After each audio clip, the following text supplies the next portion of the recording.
Hello hello and welcome you to my channel. तो आज उस टॉपिक के बारे में बात करेंगे जो कि जेनजी और मिलेनियल्स के लिए तो बहुत रिलेवेंट है, लेकिन उसके लिए इस टॉपिक पे कोई बात तक नहीं कर रहा। ठीक है, तो वो क्या है? वो है रिटायरमेंट प्लान। मतलब रिटायरमेंट प्लान कैसा होना चाहिए, क्या होना चाहिए, वो सब तो ठीक है, थियोरेटिकल बात है, लेकिन मुझे पहले बताना है कि ज़रूरी क्यों है। पहली बात है, देखो टेक्नोलॉजिकल एडवांसमेंट इतना हो रहा है ना देश भर में क्यों, सिर्फ पूरी दुनिया में इतना हो रहा है कि हम उतना रैपिडली तो हम सीख नहीं पाएंगे भाई। कामत जी ने कुछ दिन पहले एक बहुत अच्छा सा एक व्लॉग लिखा था कि जो टेक्नोलॉजिकल एडवांसमेंट है उसके हिसाब से हम लोग तो सीख नहीं पाएंगे, अगर तो हमें जल्दी रिटायरमेंट लेना पड़ेगा। तो रिटायरमेंट का एज हो जाएगा शायद 50, लेकिन मुझे लगता है उन्होंने थोड़ा बढ़ा कर लिखा है। पहली बात तो है जल्दी रिटायरमेंट हमें लेना पड़ेगा, दूसरा बात तो है कि यही कि और 50 तक काम करने का मन भी बहुत सारे लोगों को नहीं होगा, तो शायद उससे भी पहले रिटायरमेंट ले ले, तो शायद 45 या 40 के करीब। और जो मेडिकल एडवांसमेंट हो रहा है ना, वो उसके हिसाब से हमें लगता है कि लोग आज के टाइम पे ज़्यादा जिएंगे, शायद 80 साल तक जी ले। पहले कम जीते थे, तब मेडिकल इतना एडवांसमेंट नहीं था। तो ये 45 या 50 से 80 तक का मतलब 30-35 साल का गैप जो है वो लोग कैसे भरेंगे, वो ये सोच ही नहीं रहे हैं। यही है रिटायरमेंट प्लान, रिटायरमेंट बेनिफिट्स। वो हमें क्या क्या करना चाहिए। पहली बात तो ये है, देखो मेडिकल एडवांसमेंट इतना हो रहा है कि हम लोग, ये तो पक्का है 80 साल भी नहीं जिए, 75-70 तक तो जिएंगे। तो अगर तुम मैक्सिमम 50 साल तक भी काम करो और 70 तक तुम जियो, फिर भी 20 साल होता है। तो ये 20 साल हम लोग अपना लाइफस्टाइल जो है मेंटेन वो कैसे करेंगे, या फिर एक मिनिमम लाइफस्टाइल जो है वो कैसे मेंटेन करेगा। अभी जो मेंटेन कर रहे हैं वैसा नहीं, एक मिनिमम वाला भी कैसे मेंटेन कर सकते हैं। पहली बात तो ये है, देखो अगर तुम उसके दौरान मर जाते हो या कुछ हो जाते हैं, तुम्हारी फैमिली का क्या होगा। उसके लिए पहले तो हमें कराना चाहिए एक टर्म इंश्योरेंस। दूसरा है कि पैसा इन्वेस्ट करो यार, बैंक में एफडी में इतना जमा के मत रखो, पैसा इन्वेस्ट करो। अभी तक मुझे तो यही लगता है कि स्टॉक ही है बेस्ट चीज़, या फिर अब अगर आपको स्टॉक उतना समझ में नहीं आता है, रिसर्च आप नहीं करना चाहते हो, तो म्यूचुअल फंड।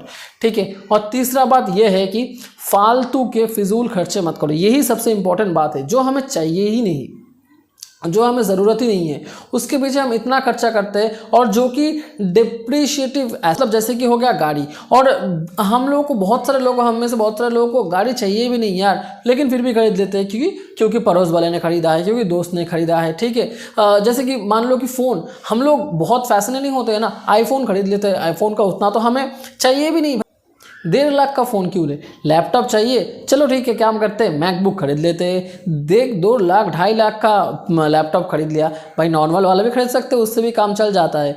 तो मैंने कहने का यही तात्पर्य यही है कि हम लोग सोच समझ के इन्वेस्ट करें, पैसा कहाँ डाल रहे हैं। क्योंकि भाई देखो, ये सत्य वचन है, आज से 20-25 साल बाद दुनिया का, किसी भी देश का भी नहीं, हमारे देश का भी नहीं, दुनिया का सबसे बड़ा इशू यही हो जाएगा, रिटायरमेंट प्लान।